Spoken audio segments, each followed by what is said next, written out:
This is the Amtac Northman. It is a fixed blade pocket knife intended to replace whatever folder you carry as your primary knife in your pocket. And I think it's an awesome idea. We've seen a lot of fixed blade knives that fit in the pocket, and I love that. I want more people to carry fixed blade knives. But this one is designed to go in the pocket with a really cool sheathing system that I'll show you in a minute. That's why I'm sitting down here. I want to stand up and show it to you. But this thing is awesome. Now, this is a knife that I have been wanting ever since I discovered it, just by doom scrolling online to knives maybe a year and a half ago. And I got really excited about it. And then, but at the time, it was a little bit out of my range, actually quite out of my range. But the way I came about this was pretty great. It was a gift from my dad.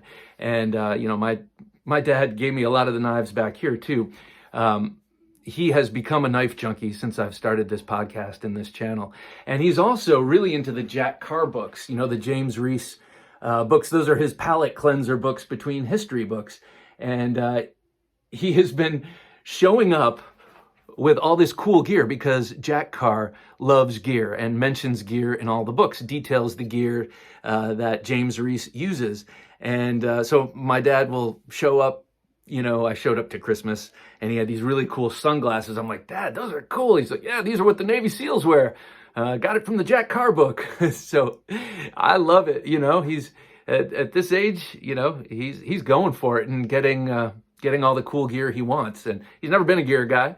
But he is now, and I think I have something to do with that with the Knife Junkie podcast. And then I'm pretty sure Jack Carr has done a lot for his collection of cool gear, which trickles down to me, which is awesome. All right, let me tell you about this knife. Designed by Bill Rapier. I mean, could you imagine a cooler name? Bill Rapier is a former Navy SEAL, spent some years with SEAL Team 3, and then with the Naval Special Warfare Development Group, DEVGRU, that's how I know them, DEVGRU, who's the cream of the crop as far as SEALs go. That's what my brother-in-law tells me anyway. And so this comes from a desire for having a fixed blade knife or a pocket knife that has all the benefits of a fixed blade, but is good enough to be used out in the woods, but also in combative uses, tactically and such. As you can see, this has both in spades. You've got a nice thrusting point, but a pretty neutral blade overall that could be useful in both defending yourself, but also doing lots of chores. And I've been carrying this quite a bit, and I've done a lot of just cutting sandwiches and, suburban dad stuff with this knife. One thing about this is that it comes with a trainer. Well, I'll get to that in a second. It comes with a trainer, pretty damn sweet.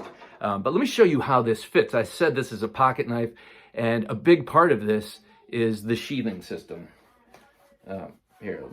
I'll just call it a sheath. Sheathing system is a little too much. All right, so it goes in here like so. All right, so you have a discrete carry concept style clip, and it sits down in the pocket. The sheath sits down in the pocket, revealing just a little bit of the handle, which can easily be covered with a t-shirt or whatever. But it's there, and it's not too much hanging out, so it's not necessarily easy to grab. I mean, it might be, but if they get there, you've got other problems. But so this sits in the pocket like that, and then you just use that little finger thing here to tug it out. I like to carry mine tip down, edge forward. I think Mr. Rapier suggests that you carry it like this, and then you can reach in with your finger on the back of the blade, pull it out, and you have it good to go. But, I always like to have it like this, and then you can just turn it around and use it. So the sheath fits in the pocket like this. It has this fixed sort of discrete carry concept style clip. I'm not sure. I don't see their logo here, so I'm not sure who makes this. But it is fixed on the blade, or on the sheath.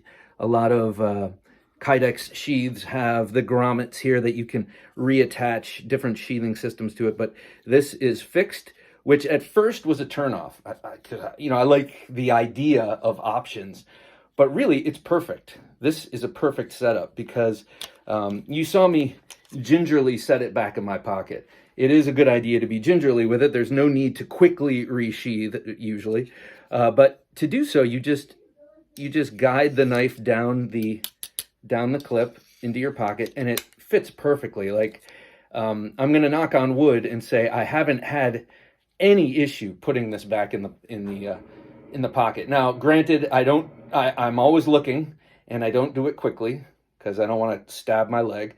But you know, I can't think of a reason to quickly resheath it unless I have it out, and I shouldn't have it out. But anyway, okay, so this sheath has other cool stuff to it. Right here is a ferro-rod, and the back of the blade right up here is at a 90-degree angle, so you can strike. I'm not going to do it because I don't want it. Frankly, I don't want to sully my unsullied ferro-rod, but when it's a little bit warmer out, I'm going to see about that outside. I'm not a SEAL, so I'm not going out there right now. So ferro-rod, very cool.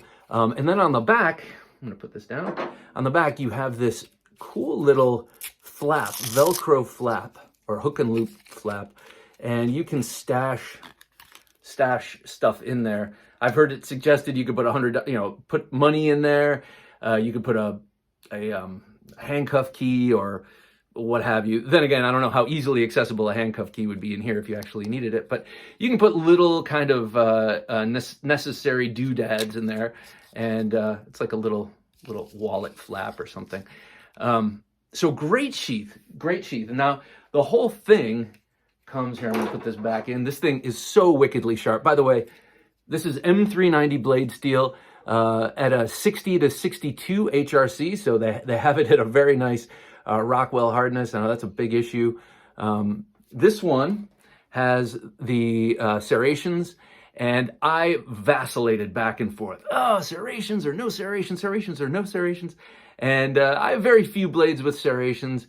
I figured on this, it could be really helpful because it's, I don't know. I don't know exactly what I was thinking, but I decided I wanted it with those serrations. You get just a little bit of extra juice out of there and a little bit of extra life out of the edge. Then again, with 60 HRC M390, it's going to take me a long time to dull this edge, especially with my kind of usage. G10 handle scales, you got jimping all around the pommel here. And then you've got this hooked puño, which is awesome. There's jimping in there, and it's very mild, but it's perfect for indexing and just kind of gives a little grip there. You got a serial number. It's probably backwards because I'm in selfie mode. You got a serial number there, and just a really beautiful, it's almost like a skin do, the Scottish knife that they put in their sock, It's got that sort of shape. Spear point, pretty much, what's the word, symmetrical. If you look at the grind, it throws you off, but I'm pretty sure this is pretty much symmetrical. A really ergonomic handle. I have medium-sized hands, and this just fits. Luckily, they do make an XL if you got big, giant paws, and this would be uncomfortable because your finger might come over onto this, but for normal-sized humans, I think this is going to be adequate. But they have a couple of other models. They have a smaller one, or I believe it's a little bit smaller, and then they have one with a larger blade, the XL, and the newer ones, the XLs, I believe, have a swedge up here, which is nice, about 1.5 inches of swedging up there, which of course adds in the thrusting and the penetrative qualities of the knife. However, this without the swedge, I think is going to have no problem penetrating pretty much anything you want to penetrate. I've said that word a bit right here. Okay, so this thing also comes with, here, I'm going to put this back in the sheath. This also comes with a trainer, a blue aluminum trainer. Of course, when you see trainers, they're always blue or orange or red or something, just so that you know without a doubt what you have on you. When I first got this, I was carrying the trainer for about a day. I carried it all day long with the trainer and it got pretty good at drawing and putting it back in. And then I decided I was getting too used to having the trainer on me. So I graduated to this and started carrying it. I've brought this to my MDS class and done some the MDS, Master of Defense System. That's the martial art I do with my buddy Ian, and we do some knife stuff. And I have used this, and it's pretty cool. It's taken me a little getting used to, honestly, because in doing knife training, I usually don't draw the knife. It's usually in my hand, and it's usually a larger trainer. So this is realistic, and I'm really glad they send this. I'm really glad this comes with the package. And then it also comes with this storage sheath that that fits your regular blade when you are not using it and when you're using the trainer. So you can set that aside and don't have to worry about getting cut accidentally. Oh, by the way, both of these are ambidextrous sheaths. You may have inferred that from how I said you could put it edge forward or edge back. But yeah, either way, it fits perfectly. And I love that in a fixed blade, medium or small fixed blade knife sheath. I think that's a pretty important feature. So this drops down in the pocket. You got your trainer, pops right in.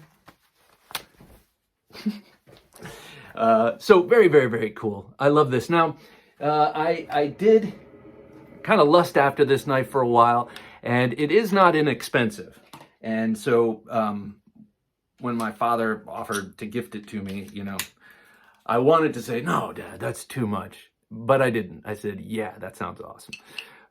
So keep that in mind. Let me show you this with a couple of knives, pocket knives that this might replace that we're all familiar with size-wise.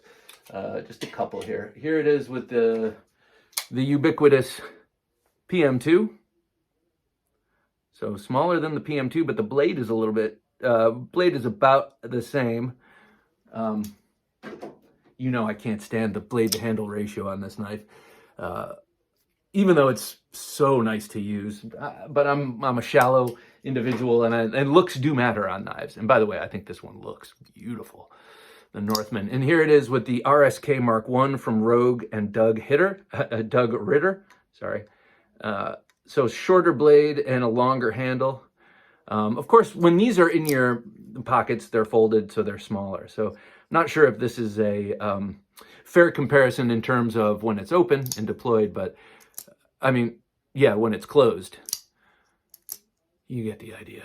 All right, I think I need to stop talking. This thing is awesome. I love this Amtac Northman, designed by Bill Rapier, and Amtac shooting is a thing too. I think that's what his real bread and butter is, Bill Rapier. It's like a shooting, I don't know, I have to look into it, like a shooting school kind of thing, a tactical instruction, that kind of thing. But man alive, I love this knife. And maybe Bill Rapier will come on the podcast to correct me with whatever I have gotten wrong about this. But yeah, it's great for outdoors, great for tactical, great for EDC, is this Amtac Northman. So do check it out. And well, thanks for watching.